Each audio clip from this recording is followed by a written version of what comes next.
네, 21자 마가단 기도회 은혜 가운데 잘 마쳤습니다. 하나님께서 은혜 주신 것을 감사드리고 받은 은혜 잘 간직해서 바랍니다. 저도 어느 때 못지않게 더 유난히 기도만 하고 간절히 은혜를 사모하고 말씀 준비했게 됐습니다. 하나님께서 은혜 잘 간직하고 말씀 따라 사랑하는 께서 놀라운 일을 행하실 줄로 믿습니다. 이제부터 시작입니다. 은혜 받은 대로 행하면 하나님께서 놀라운 일을 행하실 줄로 믿습니다. 믿음은 하나님을 믿는 것입니다. 믿는 하나님이 내 하나님이시고 나의 주님을 고백하고 사는 것입니다. 그래서 신앙생활은 하나님이 하나님 되시게 하는 것입니다. 모든 삶의 순간 현장에서 하나님이 하나님 되시게 하는 것, 하나님을 전적 신뢰하고 의지하고 하나님을 나의 삶의 주인으로 고백하고 살아가는 것, 하나님 들고 하나님께 다짐받고 살아가는 것이 신앙생활입니다. 왜냐하면 하나님께서 천지 만물의 창조주이시고 역사의 주관자이시고 인생의 주인이시기 때문입니다. 이 부분은 제가 기도할 때마다 자주 하는 것인데 신앙생활은 무엇이라고요? 하나님이 하나님 되시게. 하나님이 창조주이시고 역사의 주관자이시고 인생의 주인이시다. 이것이 우리 신앙이에요. 하나님이 천지만물의 창조주이시고 인간 역사의 주관자이시고 우리 인생의 주인이시다. 믿습니까? 이것은 우리가 매일매일 고백하고 믿어야 되는 것입니다. 하나님이 천지 만물을 창조하셨습니다. 이건 모든 하나님이 창조하신 것입니다. 인간 역사도 하나님께서 주관하십니다. 사람도 어찌하지 않아 주관하시고 그리고 내 인생도 하나님의 주인이십니다. 그러므로 내 삶에서 하나님이 하나님 되시게 하겠습니다. 이것이 신앙입니다.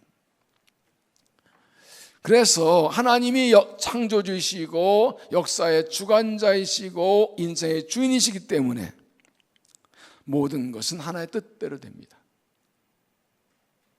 사람의 생각, 계획, 의지되지만 결국은 하나의 뜻대로 됩니다.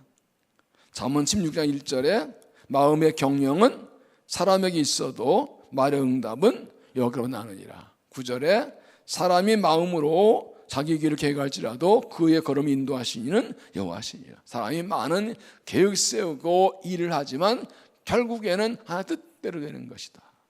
왜냐하면 하나님이 천지만물의 창조주이시고 역사의 주관자이시고 우리 인생의 주인이시기 때문에. 믿습니까?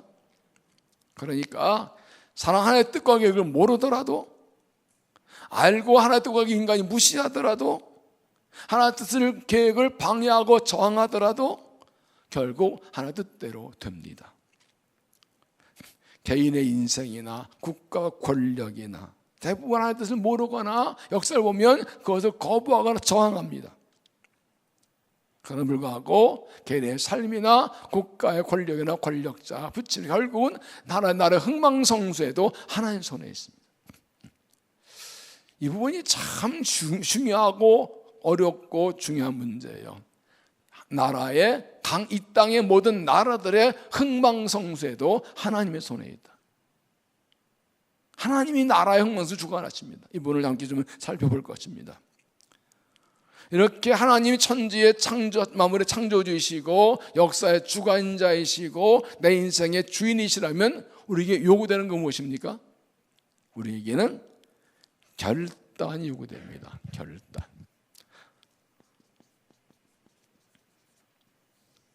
신앙은 결단입니다. 하나의 뜻을 따라갈 것인가 내 뜻을 따라갈 것인가를 결단하는 겁니다. 인생을 하나님 요구대로 살 것인가 세상 요구대로 살 것인가 내 뜻대로 내 욕심대로 살 것인가 결단하는 것입니다. 다른 말로 하면 하나님 편에 설 것인가 하나님 반대편에 설 것인가. 결국 하나님의 뜻을 따르지 않는 것은 하나님 반대편에 서는 것이거든요. 그래서 오늘 말씀의 제목이 하나님 편에 서라입니다. 사람들은 하나님의 뜻을 모르거나 알고도 저항하고 반대하고 할 때 과감히 하나님이 내 인생 주인이고 역사의 주관자이기 때문에 하나님 편에 서기로 결단하는 것입니다. 중요한 것은 우리가 하나님 편에 서기로 결단할 때 하나님이 일하시고 은총을 받습니다. 심지어 저주가 축복으로 변하는 은총을 받습니다. 그 예가 레위 얘기입니다. 출애굽기 32장 보면 이스라엘이 애굽에서 나온 후에 모세가 시내산으로 계명받아 올라갔습니다. 사실 안 내려오자 백성들이 불안해서 아론을 부추겨서 애굽에서 금귀걸이를 모아가지고 금송아지 만듭니다. 거기까지는 모르는데 그 다음 뭐라 합니까? 이것이 우리를 애굽에 인도하는 여호와 신이다.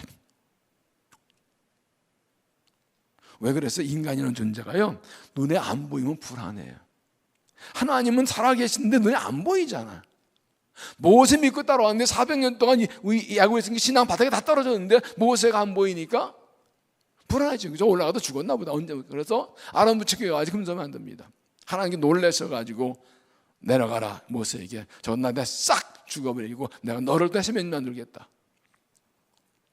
모세가 하나님께 간절히 기도하시고 취소하십니다마는 모세가 내려와서 금송아지를 다 갈아가지고 박사는 마시게 하고 그 다음에 이렇게 말합니다. 출애굽기 32장 26절에 모세가 진문에 서서 이르되 누군지 여호와의 편에 있는 자는 내게로 나오라 하며 레위 자손이 다 모여 그를 가는지라.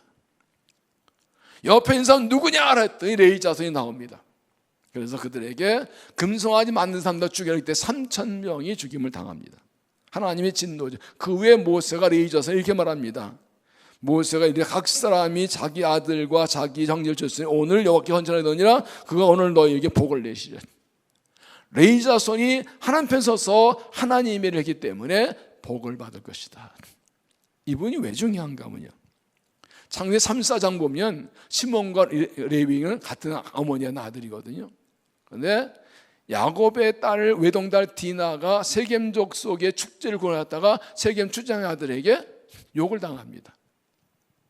이 세겜족 아들이 찾아와서 같이 결혼하게 해달라고 합니다. 이때 시몬과 레위가 꾀를 씁니다. 우리는 하나님 백성인데 할렘 사람은 결혼 안 해. 할렘은 다 할례 받아야 돼. 할례는 남자의 상식 표표를 깔려기 때문에 며칠을 앓습니다. 그러니까 이 세겜 족속들이 설득합니다. 야, 우리 자기 결혼하면 다 적어도 그다 우리 편들 우리가 될 거예요. 그래도 할례를 받고 남자를 끊기했을 때 가서 싹 죽여버립니다. 야곱이 어떻게 피복수를 하냐고 막 난리칩니다. 그리고 야곱이 죽을 때 각 아들들을 축복하는데 시몬과 레위는 이렇게 축복을 합니다. 축복이 아니죠. 비를 보냐고 이렇게 예언합니다. 창세기 49장 5절에 시몬과 레위 형제여 그들의 칼은 폭력의 도구로다. 내 오나 그들의 모의에 참관하지 말지어다. 내 영광과 그들의 집에 참여하지 말지어다. 그들이 그 분노대로 사람을 죽이고 혈기대로 소의 발목 힘줄을 끊었으므로다. 그 노여움이 혹독히 저주받을 것이요 분과 맹렬하니 저주받으나 내가 그들을 야곱 중에서 나누며 이르장에 흩트리로다. 이 예언들을 하면 시몬과 레위는 족속은 가나안 땅 들어가서 받을 기업이 없어요. 실제로 유다 지파가 가장 큰 땅을 받고 시므온은 유다 지파 중에 한 땅을 겨우받아 한 곳에 끼어서 합니다. 레위 지파는 아무것도 없는데 중요한 것은 레위 지파가 거룩한 지파가 되었다는 것이죠. 모세 아론의 후손으로 거룩한 지파가 되어서 하나님의 제상 족속이요 성전에서 제사 섬기는 거룩한 족속으로 되었습니다. 하나님께서 레위 지파는 기업 주지 말라고 하시거나 내가 그들의 기업이 되겠다. 그래서 그들은 레위 지파는 땅을 받고 성전에 나와 드리는 헌물을 받아먹는 거룩한 지파가 되었습니다. 이게 무엇입니까? 저주가 축복으로 바뀐 것입니다. 무엇 때문에요? 하나님 편에 섰기 때문에. 저는 어제 이 말씀을 보고 충격을 받았어요. 이게 하나님 편에 서는 게 얼마나 중요한지. 다른 사람들이 금송아지 만들고 놀 때 그 편에 서지 않았고 하나님에 섰기 때문에 그렇습니다. 자기를 구원 하나님을 버리고 금송아지를 섬기 불신과 독소를 제거하는 일에 섰기 때문에 하나님께 은혜 주시어서 그들이 헌금 결단을 받으시고 저주를 축복으로 받고 주시는 것입니다. 하나님 편에 서서 하나님의 쓰임받고 은총받는 믿음이 되시기를 주의 이름으로 축원합니다. 인생에 살면서, 약한 세상 살면서, 많은 유혹과 공격이 살면서, 하나님을 거역한 이 약한 시대 살면서 하나님 앞에 서는 거 쉽지 않아요. 그러나 그 결단은 축복이 있습니다. 오늘 말씀은 열왕기서의 흐름이 약간 좀 동동해 같지만 아주 중요한 말씀을 보여줍니다. 하나님께서 역사의 주관자이시다. 그리고 하나님 앞에 서는 것은 어떻게 하는 것이고 어떤 복이 있는가를 보여줍니다.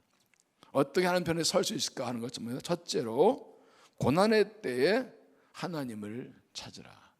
고난의 때에 하나님 찾으라. 7절 엘리사가 다메섹에 갔을 때에 아람 왕 베나다시 병들었더니 왕에게 들리기를 이르되 하나님의 사람이 여기 일어나였니? 왕이 하살에게 이르되 너는 손에 예물을 가지고 나와서 하나님 사람을 맞이하고 내가 이 병에서 나타나겠는지 그를 통하여 여호와께 물으라.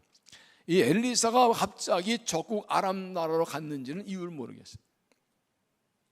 나중에 밝혀지겠지만, 그런데 아람 베나다시 이방인이 불구하고 엘리사가 왔다고 나 병드는데 내가 낫겠나 살겠나 한번 물어봐달라고 하살이라는 부하를 엘리사에게 보냅니다. 하나님 믿지 이방인이 불구하고 병이 걸렸을 때 하나님의 사람을 찾고 그럴 때 하나님의 뜻을 묻습니다. 우리가 수축해 보면 5장에서 나만 장군이 나방 걸렸다 하나님께 알리에 나와서 고침받는 것도 알고 있습니다.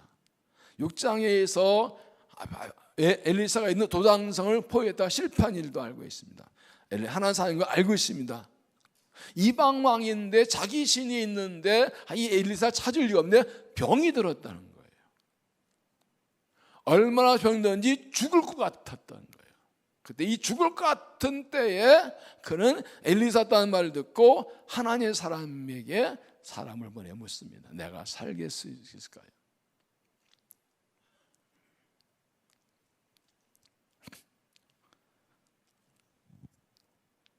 그는 물론 하나님을 믿다가 아니고 병들었을 때 한 것이지만 그가 병들었을 때 인생에 고난이 왔을 때 하나님을 찾은 것은 잘한 일입니다.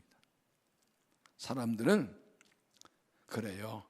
건강하고 삶이 평안하고 잘 될 때는 하나님 잘 안 찾아요. 그러다가 병들고 고난당하면 하나님은 막 찾지요. 뭔가 잘 되고 문제가 없을 때는 내가 최고인 줄 알고 내 힘으로 다 할 수 있는 줄 알고 하나 안 찾다가 일이 안 되고 병들고 가난해지고 힘들고 그러면 모든 걸 내놓고 하나님을 찾습니다. 그래서 내가 얼마나 연약한 존재인지를 깨닫고 하는 것이죠. 내 힘으로 할 수 없다는 깨닫고 하나님을 찾게 되죠. 그래서 고난은 하나님께서 부르시는 음성입니다. 그래서 루이스는 고통이 문제라는 책에서 고난은 하나님의 확성기다 그랬어요. 하나님께서 아무개야 이렇게 그러니까 마이크 대고 야! 이런 잘 들리잖아요. 그죠? 고난은 평소에 말씀하시는데 못 알아들으니까 알아들으라 큰 소리로 꽉 찌르는 하나의 음성이다 그랬어요. 이해가 가세요? 공감이 되세요? 나하고 상관없는 얘기예요? 인간이 언제 가장 진실해지냐고요? 고난으로 바닥에 떨어졌을 때 진실해집니다. 어디까지 떨어졌어요? 돼지우리까지. 누구에게요? 탕자. 아버지한테 재산 달라고 내가 내 힘으로 살 수 있다고 아깝고 가지고 배산 빼다가지고 딴 나라 가서 내가 사업해 본다고. 그런데 다 떨어먹고 거짓골 되고 흉년 들고 먹을 게 없어서 돼지치기 그러는데 돼지 먹이가 없어서 돼지 먹이를 빼서 먹어야 되는 그런 아주 돼지 신세로 떨어져 비로소 뭐라고 그래요? 스스로 돌이켜. 내 아버지 집에는 양식이 풍족해 일꾼도 배 터져 먹는데 나는 아들이 여기서 굶어 죽는 거래. 이게 뭔 꼴이냐. 비로소 진실해서 자기 모습을 보게 되죠. 여기에 돼지우리까지 떨어졌다고 한 분들은 없겠죠. 하나님께서 하나님을 떠나고 불이행하고 하나님 순종하지 않고 멋대로 살아가는 사람들을 고난의 돼지우리로 몰아넣으시는 것은 어떻게 보면 축복이에요. 깨닫고 돌아오라고 버리지 않고 돌아오라고 부르시는 거죠.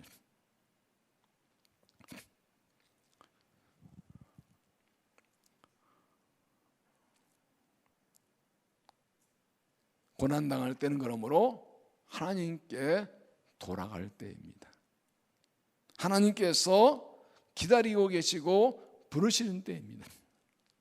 그러니까 사람마다 다른데요, 작은 고난을 만나도 얼른 하나님을 찾는 사람이 있고, 좀 큰 고난 뒤지게 널어져야 그때 하나님 찾는 사람이 있고, 그게 뭐의 차이일까요? 믿음의 차이예요. 아버지가, 엄마가 너 공부 안 해? 한마디 한 녀석이 있고 빽빽거리다 의다 터진다 하는 사람이 이게 관계가, 하나님과 관계가 그런 거예요. 중요한 것은 고난 때는 하나님을 찾고 만날 때라는 사실. 이사야 55장 6절에 너희는 하나님을 만날 만데 찾으라, 가까이 계실 때 그를 부르라. 악인은 그의 길을, 불의한 자는 그의 생각을 버리고 여호와께로 돌아오라. 그리하면 그가 긍휼히 여기시리라. 우리 하나님께로 돌아와 그가 너를 용서하시리라. 하나님께 돌아오면 받아주시고 용서해 주신다. 고린도후서 6장 2절에 내가 은혜 베풀 때 너를 듣고 구원의 날을 도왔다 했으니 보라 지금은 은혜 받을 만한 때요, 보라 지금은 고난의 요 지금이요 고난의 때는 것이지. 어떤 사람이 사업하다가 부도 나가서 그 횡령죄에서 화성에서 감옥에 6개월을 살다 나왔어요. 목사님이 찾아가서 고생했다 위로했더니 아니에요, 오히려 감사합니다. 사업한다고 바쁘다고 예배 소리하고 말씀까지 기도 안 그랬는데 6개월 동안에 꼬박 살 게 있냐고 말씀 읽고 기도하고서 은혜 받아 믿음 회복됐다고 감사하다고. 그런 감사는 굳이 안 해도 되지요. 꼭 그렇게 해서만 감사할 수 있겠냐고요. 그러나 고난도 하나님의 사랑의 손길이죠. 시편 119편 67절에 했죠. 고난당한 것이 내게 유익이라. 저는 그렇다 했더니 내가 이제는 주의 일을 행하나이다. 고난당할 때 내가 주의 율례를 배웠나이다.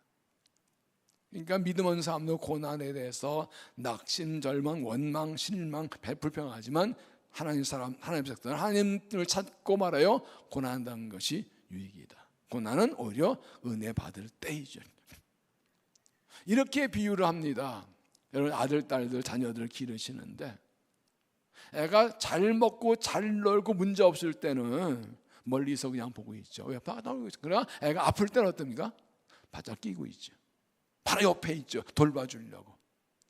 그러니까 어떻게 보면 고난당할 때가 가장 하나님이 가까이 계실 때, 은혜 받을 때. 아버님만 얘기하시더라고요. 아버님 사형제인데 저 둘째 큰 아버지가 좀 몸이 약하셔서 어릴 때부터. 근데 보니까 옛날에 이 복숭아 통조림 있잖아요. 그게 우리가 얼마나 귀해. 근데 어디서 구했다가 바로 숨겨놨다가 그 형이 아프면 그거 따주는 먹고 싶어가지고 어느 날 아픈 척했대. 그랬더니 할머니가 보시 와서 하나 얻으면서 이제 됐냐? 들켰어. 사랑받고 싶어서. 여러분 고난의 때 하나님이 가까이 계실 때입니다. 만나자고 오라고 하신 때입니다. 이 아람 베나다시 하나님을 사람을 찾은 결과 무엇인가 10절에 엘리사에 이르되 너는 가서 그의 말하기를 왕이 반드시 나으리라 하라. 하나님 찾았기에 나으리라는 응답을 받았습니다. 그래서 56절을 다시 보면 너희는 여호와를 만날 때마다 찾아 가까이 있을 때 그를 부르라. 고난을 통해 나를 겸손한 되시고 하나님 찾게 하십니다. 고난의 때를 놓치지 않고 하나님 찾고 응답받는 믿음이 되시기를 바랍니다. 두 번째, 하나님이 역사의 주관자이시다. 하나님이 역사의 주관자이시다. 9절 하사엘이 그를 맞이하러 갈새 다메섹의 모든 좋은 물품으로 임을 삼아가지고 낙타 40마리 가지고 나아가서 그 앞에 서서 이르되 당신의 아들 아람 헤나다시 나를 당신에게 보내 이르되 나의 병이 낫게 하였다니. 하사엘이 왕의 신부름 받아 왔습니다. 이때 엘리사가 하사엘에게 두 가지 답을 해요. 10절에 보면 엘리사가 너는 가서 그에게 말하기를 왕이 반드시 나으리라 하라. 그리고 그 다음 나옵니다. 그러나 여호와께서 그가 반드시 죽으시리라고 내게 알게 하셨느니라. 상반된 대답이 나옵니다. 앞의 말은 아람 왕 베나다의 한 말입니다. 네가 나를 찾았으니 나을 것이다. 반드시. 그 다음은 이 아람 왕의 신부로운 하사엘에게 한 말입니다. 하나님께서 그러나 죽을 것이라 알게 하셨다. 그런 말하면 13절 여호와께서 네가 아람 왕이 될 것을 알게 하느니라. 하사엘입니다. 네 왕이 나을 거야. 그런데 네가 왕이 될 거야. 하나님께서 아람 나라 왕을 바꾸실 계획을 가지고 계시고 하사엘에게 알려주십니다. 그러니까 이때 엘리사가 갑자기 적국 아람 나라의 수도 다메섹에서 온 것은 하사엘에게 이것을 알려주려고 온 것입니다. 하나님께서 보내신 것입니다. 엘리사 말을 들은 하사엘은 돌아가서 어떻게 합니까? 14절 그가 엘리사를 떠나가서 그의 후인에게 나가니 왕이 그에게 묻되 엘리사가 내게 무슨 말 하느냐 하되 그가 내게 이르기를 왕이 반드시 살아나 하신다고 하리라. 맞느냐? 근데 그다음 15절 보면 이튿날에 하사엘이 이불을 물에 적시어 왕의 얼굴을 덮으며 왕이 죽은지라 그가 대신하여 왕이 되냐. 이 말씀은 이미 열왕기서 19장에서 하나님이 엘리야에게 하신 말씀입니다. 엘리야가 가멜산에서 불로 응답받는 놀라운 일을 행했지만 이세벨이 죽이려 하자 더 놀라가지고 광야로 도망치지. 로마 내려면 쓰러져 있지. 하나님 날 끌어올려 호렙산에서 만나서 다시 사명을 주실 때 하신 말씀이 있습니다. 이런 19장 15절에 여호와께서 그에게 이르시되 너는 내 길을 돌이켜 광야를 통하여 다메섹에 가서 이르거든 하사엘 기름을 부어 아람의 왕이 되게 하고 너는 또 님지 아들 예후의 기름 부어 이스라엘 왕이 되게 하고 또 알보는 사밧 아들 엘리사의 기름 부어 내 아들을 대신하여 탄주하게 하라. 하사엘 칼 피한 자는 예후가 죽일 것이요 예후 칼 피한 자는 엘리사 죽으리라. 하나님께서 아람 나라의 왕을 바꾸시고 이방 왕을 바꾸시고 선지자를 바꾸셔서 이런 계획 세우시고 엘리사가 하라고 하셨는데 엘리야는 엘리사를 자기의 후계 삼는 것만 하고 올라갔고 나머지 아람 왕과 하사엘 바꾸는 일은 지금 엘리사를 통해 하시는 겁니다. 지금. 그래서 9장에 가면 이제 이렇게 하사엘 왕 그리고 예후가 이스라엘 왕이 된 장면이 나옵니다. 이것은 하나님께서 하나님 버리고 우상 숭배한 이스라엘 나라를 징벌하게 세우신 계획을 지금 진행하시는 겁니다. 선지 엘리야를 통해서 엘사에서 계속 경고하지만 깨닫지 못하고 바울선 버리지 않고 이제는 하나님 징벌하시려고 아람 나라 왕을 바꾸시고 이 상황을 바꾸시고 이래 가시는 겁니다. 중요한 건 이겁니다. 대개 그 당시의 나라들은 자기 신들이 있었어요. 자기 민족의 신이 있었어요. 그래서 전쟁을 신들끼리의 전쟁을 생각했어요. 그런데 하나님께서 하시는 말씀, 이거 하시는 말씀은 하나님께서 이스라엘 징벌하시려고 자기 하나님 믿지 않은 이방 나라 왕까지 바꾸신다는 사실. 이런 건 성경에 계속 나옵니다. 이스라엘 회개하지 않으니까 이스라엘 징벌하게 아람 나라 왕을 바꾸신다는 것입니다. 이스라엘 왕도 바꾸시고. 그래서 뒤에 가면 예후를 통해서 이 바알신 숭배하는 그 왕을 징벌하신 내용이 이제 나오게 됩니다. 이것은 역사는 하나님 손에 있다. 하나님 뜻을 말합니다. 하나님 천지 만물의 창조주이시고 역사의 주관자이시고 인생의 주이신데 한 나라의 역사도 바꾸신 분이라고요. 이스라엘 이 성경 보면 이스라엘 회개하지 않자 아수르를 통해서 이스라엘 멸망시키셨어요. 그래서 북이스라엘 아수르는 주전 720년에 북이스라엘은 아주 망합니다. 남유다도 이 북이스라엘을 험모아서 우상 숭배하다가 주전 580년에 바벨론에서 망합니다. 그런데 하나님께서 아주 버리지 않고 70년에 돌아오게 할당하셨습니다. 그리고 돌아올 때 바사왕 고레스를 사용하십니다. 이 고레스가 참 특이한 사람이에요. 이것도 역시 마찬가지입니다. 하나님께서 이스라엘 돌아오게 하시려고 고레스를 왕으로 세우십니다. 이사야 44장 28절에 이렇게 말씀하죠. 고레스에 대하여 이르기를 내 목자라 그가 나의 모든 기쁨을 성취하며 엘삼대에서 이르기를 중건들이라며 청대에는 내 기름을 기어넣어지느니라. 하나님께서 이스라엘을 돌아오게 하시고 성전을 다시 세우게 하시기 위해서 바사 왕 고레스를 왕으로 세웠다. 이 역대 마지막 장과 에스라 1장 1절에 똑같이 나온 겁니다. 이 고레스가 말합니다. 이스라엘 여호와께서 나를 왕이 되게 하셨고 나를 감동하셔서 이스라엘 돌아서 너희는 가서 성전을 세우라고 이 고레스가 선포합니다. 고레스는 하나님이 자기 왕으로 세우신 이유가 뭔지 압니다. 이스라엘 회복해 하시는 건지 알고 성전을 세우라고 다 줘보냅니다. 이사 45장 1절에 여호와께서 그 기름 부음을 받은 고레스에 말씀하시기를 내가 그것을 맺었고, 그래서 특별히 여기 사실상 입할 때 나의 목자라고 하세요. 이방한 고레스는 이 목자는 다윗에게 하시는 말씀이거든요. 하나님 택하신 다윗에게 하신 그 용어를 이방한 고레스에게 해서 나의 목자다, 나의 기쁨을 성취하리라. 하나님께서 이스라엘 나라를 징벌하기 위해서 아람 나라의 왕도 바꾸시고 돌아가게 하기 위해서 바사 왕도 바꿔 세우시고, 이거 하나님이 하시는 것이죠. 천지만물을 창조한 하나님께서 역사의 주관자이시고 우리 인생의 주이십니다. 나라의 흥망성쇠와 인간의 생사와 하나님 손에 있어서 하나님 뜻대로 됩니다. 시편 31편 15절 말씀하죠. 나의 앞날이 주의 손에 있사오니. 이게 우리의 고백이죠. 세 번째로 나의 앞날은 주님의 손에 달렸어요. 공동문이 더 나아갑니다. 나의 앞날 주님 손에 맡기오니. 영어는 My time is in your hand. 내 모든 시간이 주의 손에 있습니다. 우리의 시대가 주의 손에 있습니다. 전에서 성경 번역은 그래. 우리의 시대가 주의 손에 있습니다. 우리 앞날은 누구 손에 있다고요? 믿습니까? 믿습니까? 이게 중고백돼야 돼요.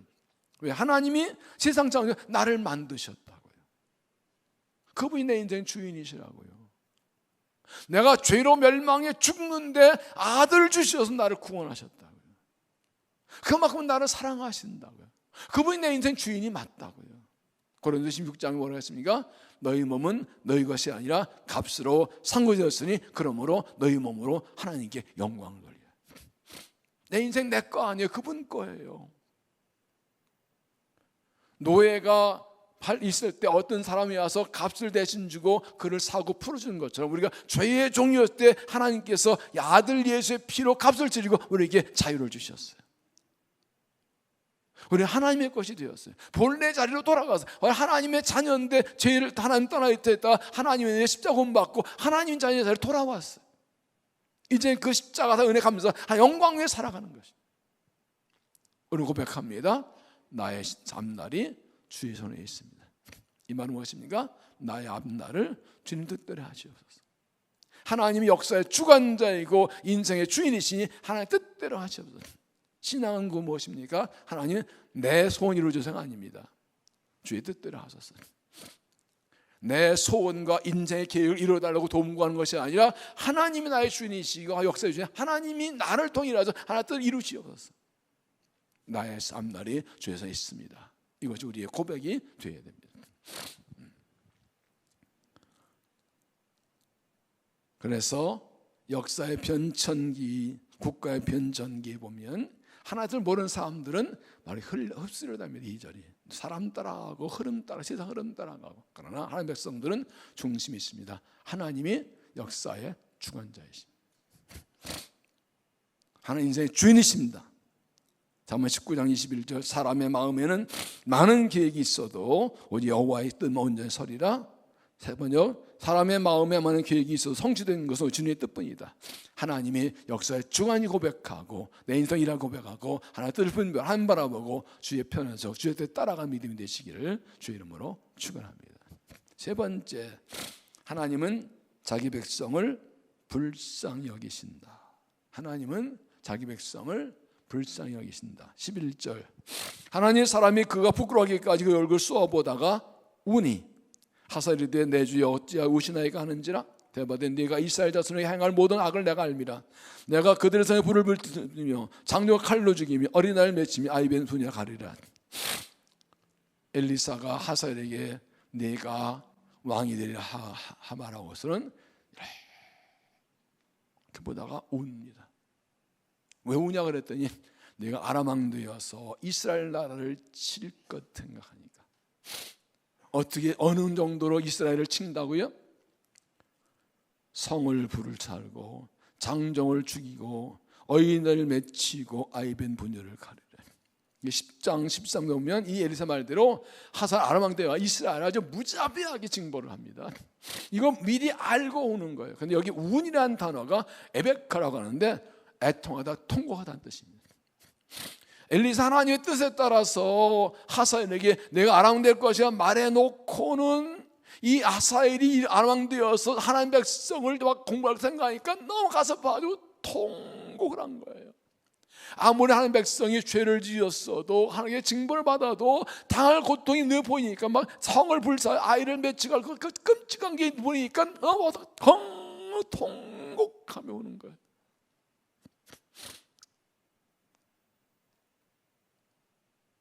하나님 하실 일을 이것도 회개하지 않고 돌아오지 않고 결국 징벌당할 거 생각하고 그게 하나님 알려주셔서 아는데 이게 너무너무 가슴이 아픈 거예요.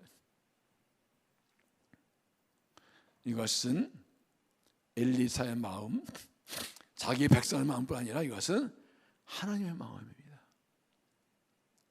자기 백성이 하나님 떠나고 불의행하고 우상숭배하고 아무리 엘리야를 통해 기적을 보여주고 불을 내리고 해도 돌아오지 않고 더 죄를 짓고 모서 징벌하시겠지만 그거 생각하면 가슴이 아프신 하나님의 마음, 통곡하는 하나님의 마음. 부모가 자식 잘못하면 막 우도 패지만 데려놓고 야단치고 가슴 아픈 거 똑같은 거. 그 이상이지요. 어떻게 하는 마음을 다 알 수가 있을까요? 예수님도 이스라엘 하나님께 돌아오지 않는 것을 보고 장차 이 말 그의 하나님의 진노 때문에 예루살렘성을 모시고 통곡하셨습니다. 누가복음 19장 41절 가까이 오셔서 성을 보시고 웃은 날도 오는 통곡한다는 뜻입니다. 이르시되 너도 오늘 평화에 관한 일을 알았더라면 좋았을 뻔하였거니와 지금 나를 숨겨졌도다. 왜요? 평화가 있느니 이게 아는데 그 길을 모르고 안 따라온다 이거지. 날이 이를지라 내 원수들이 토돈을 쌓고 너를 둘러 산을 가두고 또 너와 너의 자식을 땅에 맺히며 돈 하나도 남기지 아니하리니 이는 내가 보살펴만 나를 알지 못하면 이나냐. 똑같죠. 하나님께 돌아오지 않아서 하나님께서 진노하실 날이다. 이게 이제 로마 군대가 들어와서 이스라엘 쳤던 그 이스라엘 멸망을 이미 예고하신 AD 70년 이런 일이 있었거든요.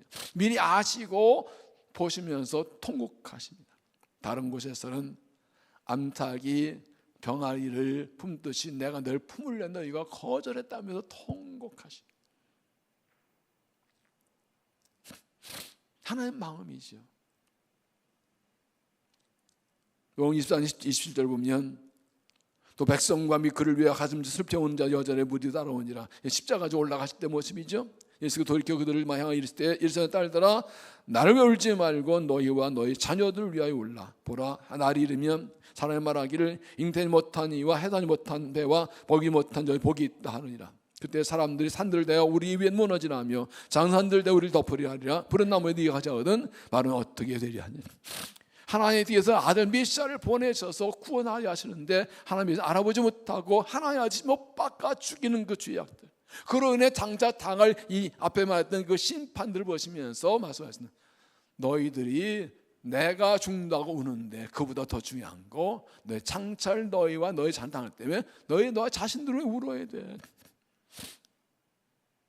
이렇게 말씀하십니다.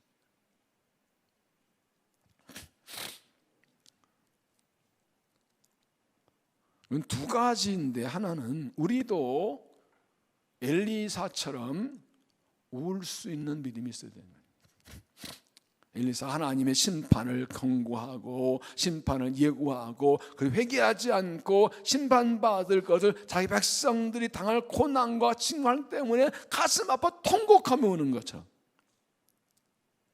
불쌍한 사람들, 죄인들이 하나님께 회개하지 않고 있다가 징벌받을 거 생각하고 그 죄인들의 불순종과 죄악 때문에 가슴 아파 울 수 있는 마음이 있어요. 예수 안 믿어 지옥 갈 거다는 것이 아니라 저 사람들이 회개하지 않아서 하나님의 자비하지 않아서 하나님께 징벌받고 망할 거 생각해서 아파하는 마음이 있어요. 죄 지었으니 벌받아 마땅한 게 아니라 그들의 영혼이 불쌍해서 죄인들이 악했기 때문에 분노하고 저 악한 것들 죄인들 벌받아야 돼 막 그런 그 분노하는 것을 넘어서서 분명히 하나님의 공의를 심판하는 게 분명하지만 그들이 죄악 때문에 당할 심판 때문에 당할 고통 때문에 그래도 고통당하는 게 안타까웠어. 내 백성이고 내 가족, 내 이웃인데 한 영혼인데 불쌍해서 통곡하는 마음. 이게 주님 마음. 오늘날 이 나라 민족을 위해서 통곡하며 기도한 사람들이 얼마나 많아요.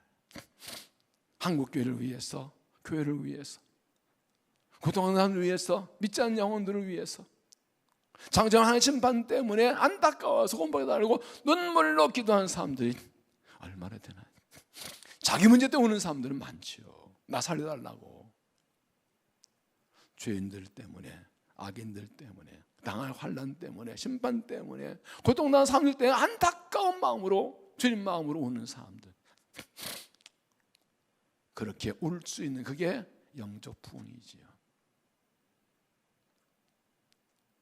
또 하나는 내가 죄를 지었을 때, 내가 하나님께 불순종했을 때, 그것에서 내가 당할 고통 때문에 하나님께서 나를 보고 통곡하신다. 내가 회개하지 않아서, 내가 불순종해서 내가 당할 징벌 고통 때문에 하나님 공의로 심판하시지만 그러나 하나님이 오신다. 그걸 깨닫고 회개하고 돌이킬 줄 알면. 어느 화가 그린 예수님의 십자가 그 그림 보면 그 예수님의 손 뒤에 손이 또 하나 그려져 있어요. 하나님께서 아들을 버리시면서 같이 못 박히셨다. 같이 아파하셨다. 죄인들을 위해서 자기 아들을 주시면서 그 죄인들 때문에 같이 아파하셨다. 예수님 십자가 고난은 죄인들의 하나님의 마음을 보여주는 거예요. 이 하나님의 마음을 알면 회개하고 돌아오지 않을 수가 없지요. 죄 가운데 살 수가 없지요. 내가 잘못된 길 가서 엉망 살 때 엄마 아빠가 얼마나 괴로운 줄 알면 그 멈추고 안 돌아올 수 없지요. 부모의 심정을 알면 함부로 살 수가 없죠. 마찬가지죠. 엘리사가 우니 여기에 하나님의 마음이 담겨 있습니다. 하나님 마음으로 세상을 보십시오. 하나님 마음으로 기도해달라고 구하십시오. 엘리사처럼, 예수님처럼 이 땅에 임할 진노 때문에, 아무리 죄인 악인들이어도 하나 진노받고 고통 망할 것 때문에 가슴 아파 통곡하는 사람들. 우리 선진들은 그랬거든요. 일제시대 6.25 때 나는 이제 고통당할 때문에 밤새도록 통곡하며 기도했어요. 민족의 구원을 위해서 밤새도록 통곡하며 기도했어요. 해병 말씀드렸지만 어저께 우리 창립교인들 몇 분을 모시고 식사를 했어요. 김상희 목사님, 김인식 목사님, 이진용 목사님, 아는 분들은 몇 명 없을 거야 아마. 이세영 장로님, 이규성 장로님. 그분이 세 분들은 의정부에 원로구성에 심무하실 때 거기 군인으로 나왔다가 은혜 받고 제대해서 개척할 때 같이 와서 그때 한 30-40명 성장력 있는 분이 교회를 다 섬겨서 그때 공동이겨. 그때는 매일 밤새 철야 기도했지. 밤새 기도하는 게 보통이었지. 그땐 그랬어. 곽경에 보고 싶다고 찾는데 안 계셔 못 만나. 교회 증거 보고 얼마나 감사하고 거기 좋아하시는지. 그분들의 한신의 기도 때문에 교회 그때 일부러 모셨어요.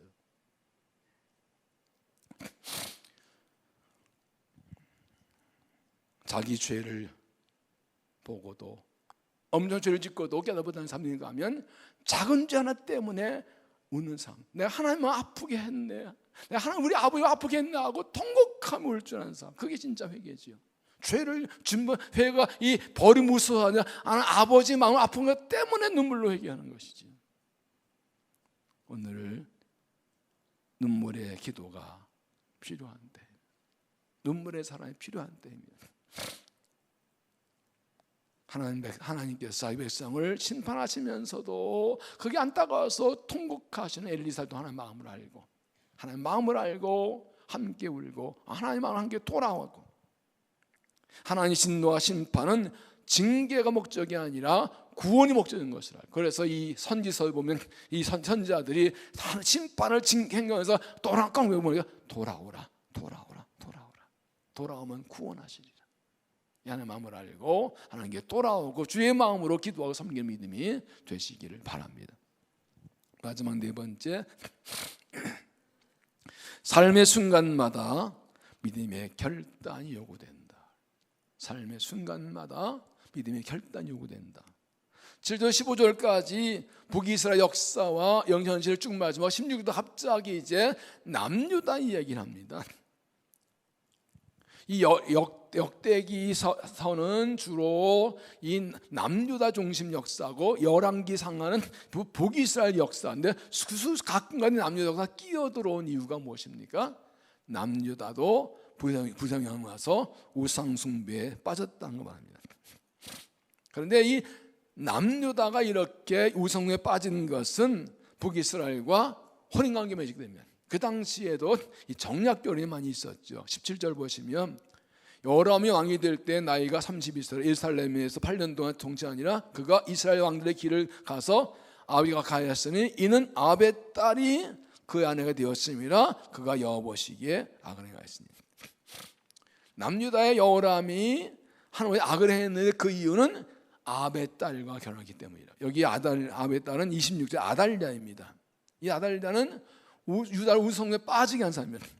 아합도 바알 우상 세상 딸 이세벨과 결혼해서 이스라엘이 우상에 빠지겠는데, 여호람이 그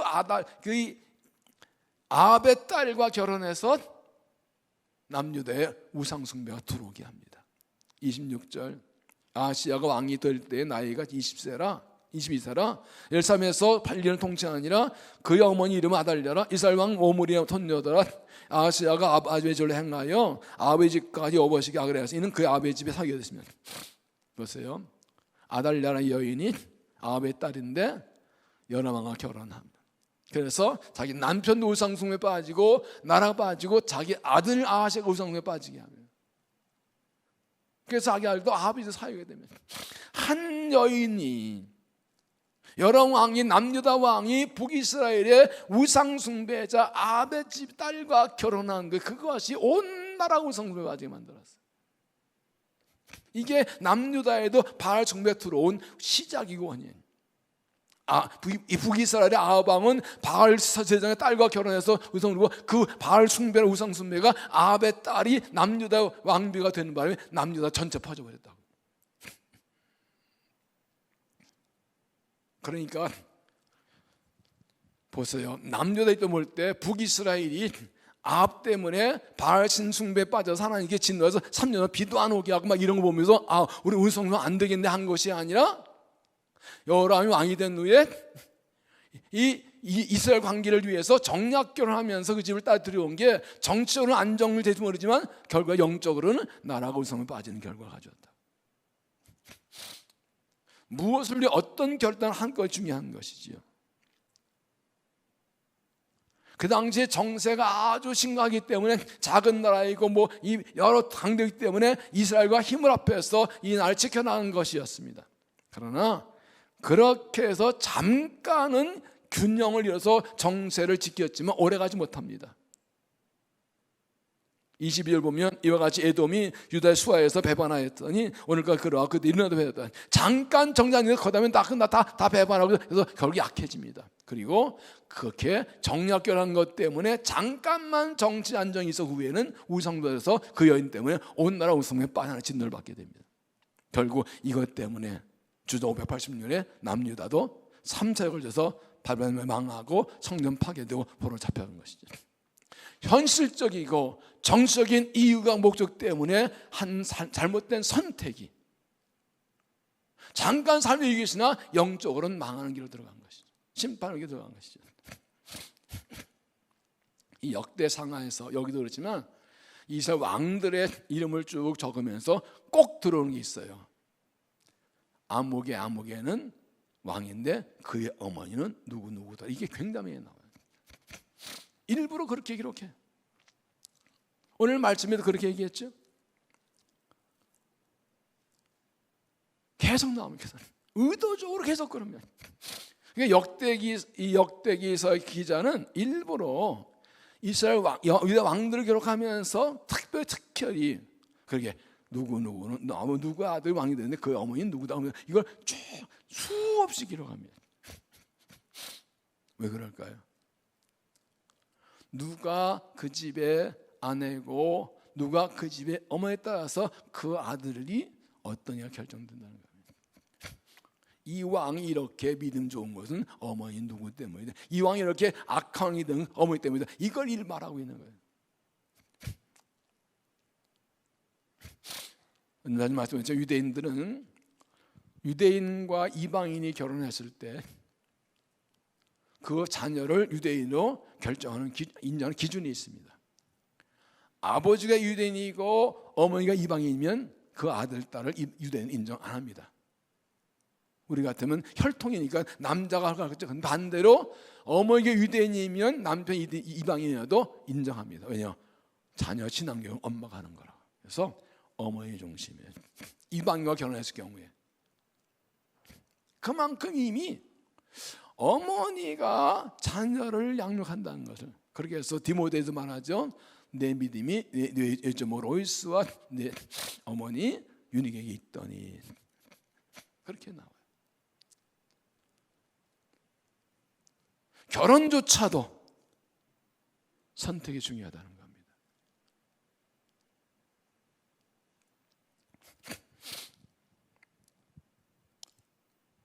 모세를 보세요.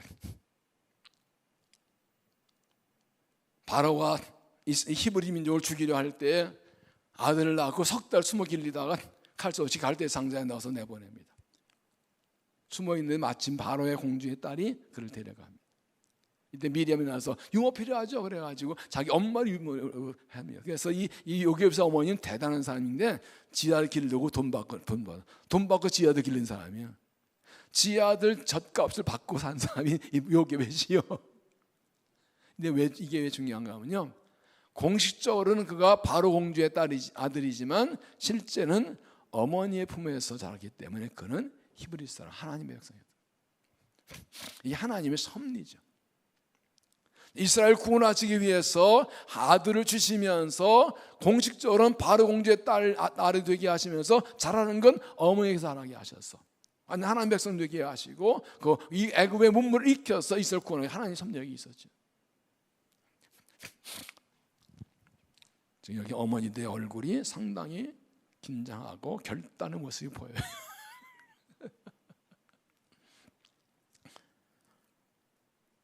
그래서 모세가 어머니 편에 자랐기 때문에 민족의 정신과 하나님의 백성의 정신을 가지고 민족은 지도자가 되고 쓰임받은 것이죠. 이것이 뭘 말이지? 지금 결혼 문제만 말하는 것이 아닙니다. 이것은 우리는 삶의 모든 현장에서 매 순간마다 하나님의 어떤 설가를 선택을 요구한다는 것입니다. 이 여러왕의 경우처럼 정치적인 안정을 위해서 더 우상숭배자의 딸과 결혼할 것인가, 정치 안정이 힘들어도 하나 의지하고 내가 신앙을 지키기 위해서 우상숭배의 딸과 결혼하지 않을 것인가, 이건 나의 선택이라는 것이죠. 그런데 이때는 여호람왕은 하나님은 생각하지 않고 믿음 생각하지 않고 당장의 정적 안정과 힘을 합한 위해서 부기사 아합의 딸을 결혼했다가 그것 때문에 우상숭배하다가 나라를 망치는 길을 시작했다는 것이죠. 오늘 나의 선택 결정 어디에 갈지 모르는 거예요. 우리는 삶의 순간마다 모든 현장에서 모든 일과 사건에서 선택을 결정합니다. 하나님 앞에 설 것인가 선택을 받습니다. 신앙은 삶의 문제 환경이죠. 삶의 현실입니다. 하나 믿고 하나 믿음으로 사는 것, 하나 말씀대로 뜻대로 사는 것입니다. 오늘 삶의 모든 순간마다 모든 현장에서 모든 일 사건에서 어느 편에 살 것인가를 결단을 요구했습니다. 현재 이익을 위해서 아합의 딸과 결혼하는 것을 택할 것인가, 현실의 이익이 좀 부족이 위험해도 믿음을 위해서 그것을 거부하고 하는 편에 살 것인가. 우리는 매 순간 결단을 요구받습니다. 믿음의 결단을 요구받습니다. 모든 삶 현장에서 믿음의 결단을 해야 됩니다. 가정생활에서, 직장생활에서, 학교생활에서, 모든 현장에서 믿음의 결단을 할 수 있어야 됩니다. 부부관계든지 자녀 문제든지 친구관계든지 일문 모든 현실에서 하나님 앞에 서는 결단을 해야 합니다. 삶의 순간에서 하나님 앞에 서는 결단을 하나님께서 도와주시고 지켜주시고 인도하시고 축복해 주십니다. 하나님의 은혜도 삶의 자리에 구체적으로 나타나는 것이고 하나님의 약속도 삶의 구체적으로 이루어지는 것입니다. 삶의 모든 순간마다 이 부분을 기억하십시오. 삶의 모든 현장에서 하나님의 뜻을 생각하고 믿음의 결단을 해서 위험하고 서러울지라도 믿음으로 살 결단해서 하나님의 책임지시는 은혜를 잊고 살아가고 하나님 기쁘시는 믿음이 되시기를 바랍니다. 매일 성경이 이제 지난주로인가 해서 중간에서 이제 민수기가 끝났죠. 로마서 되는데 민수기에 보면 이 마지막 3장이 중요한 얘기 하나 합니다. 앞에 민수기 27장 보면 이 요셉 지파 가운데 솔바 딸도 와서 합니다. 우리 아버지가 아들 없이 세상 떠났는데 그러면 이 하나님 이 기업의 땅이 장아들로 이어지면 우리는 기업 없는 거 아닙니까? 그랬더니 하나님께서 허락하셔서 그런 딸들이 기업의 땅을 물려받도록 상속 허락하십니다. 근데 30년 또 이 문하스의 지공자는 하나 그런데 문제가 있습니다. 그 딸들이 다른 지파로 시집가면 우리 지파의 땅에 옮겨가면 우리 하나님 기업의 땅이 줄어드는 거 아닙니까? 그렇죠? 문제가 생겼어요. 각 지파마다 주신 땅이 있는데 이 아들 없는 집안의 딸이 땅을 상속받았다가 다른 집에 가면 따라가니까 그 집안 늘어나고 우리 집 줄어들고 어떻게 된 겁니까? 이거 어떻게 해야 됩니까? 이거 우리 집파 주신 하나님께 줄여주면 안 되는 거 아닙니까? 하고 물으면. 근데 뭐 하나님께 묻고 이렇게 대답합니다. 이렇게 민수기 3장 보면 이렇게 이 부분을 대답을 합니다. 솔바 딸들은 마음대로 시집가려니 오직 그 조상 지파의 종족에게로만 시집갈지니 그러면 이스라엘 자손의 기업이 입에 저 지파를 옮기지 않고 이스라엘 각각이 조상 지파를 지켜야 돼. 그러면 시집가는데 너네 지파 안에서만 딴 지파 시집가지 마. 요즘으로 생각하면 되게 안 되는 얘기죠. 결혼의 자유를 제한받는 거잖아요. 옆집에 좋아하는 여는 아인이 있는데 이 기업의 땅을 이 지파의 땅을 지키기 위해서 그 남자 포기하고 우리 종족의 지파와 결혼해야 되는데 사랑을 택할 거예요? 지파를 택할 거예요? 내 사랑을 위해서 내 지파의 기업 일도 맡은 갈 거 아니면 내 하나님 주신 기업의 지파의 기업 땅을 지키기 위해서 내가 결혼의 자유를 제한할 거예요. 이게 결단이에요. 왜 이스라엘 주면 땅 문제가 하나님 주신 축복의 기업이거든요. 그러니까요. 내 자유 편안을 위해서 믿음의 유산을 포기할 거냐, 믿음의 유산을 위해서 내 자유를 제한할 거냐, 이 선택의 문제인 거예요. 어떻게 되었을까요? 이스라엘 딸들은 이걸 받아들입니다. 이스라엘 딸들 여호와께서 모세에게 명령하니라. 이스라엘 딸 날라와 다리사와 호글라와 밀기와 노아가 다 그들의 숙부아들들 되었더라. 그들이 요셉의 아들 므낫세의 자손 중 사람의 아내가 되었으므로 그들의 종족 지파에 그들의 기업이 남아 있었더라. 그들은 하나님 주신 축복의 유산을 지키기 위해서 결혼의 자유가 제한받는 것을 선택합니다. 내 개인의 이익보다 지파의 유익이 하나님의 축복의 기업이 이어지는 게 더 중요하다고, 믿음에서 이게 더 유중하다고 선택합니다.